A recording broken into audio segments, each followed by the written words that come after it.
Good morning, family. This is Ricky, and welcome to Hope for Today, talking about things worth remembering in your life. All this week at Hope for Today, we talked about the importance of remembering your family. Yesterday, remembering your trouble. God has a plan for triumph in the midst of our trouble. And I want to talk about the third thing worth remembering in your life, and that is to remember your rest. To remember your rest. Exodus chapter 20, verse 8 says, "Remember the Sabbath day to keep it holy." Verse 9, God says, 6 days you shall labor and do all your work, but the seventh day is a Sabbath to the Lord your God.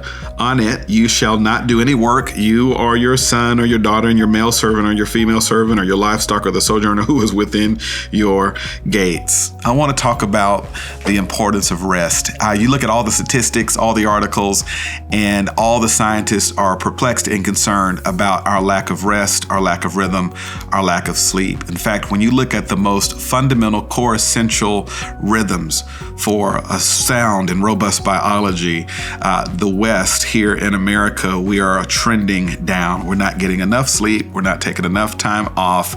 We're not pausing enough. We're spending more time on our phones. You name it. All the things that speak to a more robust, richer, longer lasting, healthy life, we're working against ourselves because we don't rest. In fact, we make a mantra of working hard. And of course, we should work hard, but we've made it a Zen-like thing where the only thing that matters is our work and not our rhythm of work and rest. So even at the very inauguration of the children of Israel, God says to his people, remember the Sabbath day and keep it holy. I used to be a director of a nonprofit 20 some odd years ago, and I was just a workaholic in those days. Single, had nothing to do but work.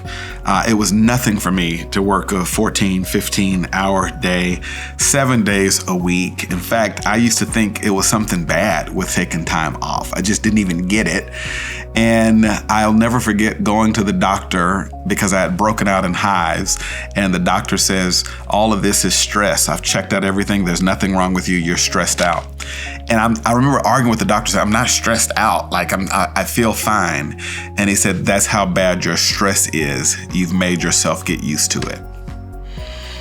And he changed some things, and I was actually going through something called burnout, and I just started to learn about, okay, serotonin levels are low, and oh my gosh, I'm starting to do this, starting to do that. And I just realized that rest was not a part of my routine.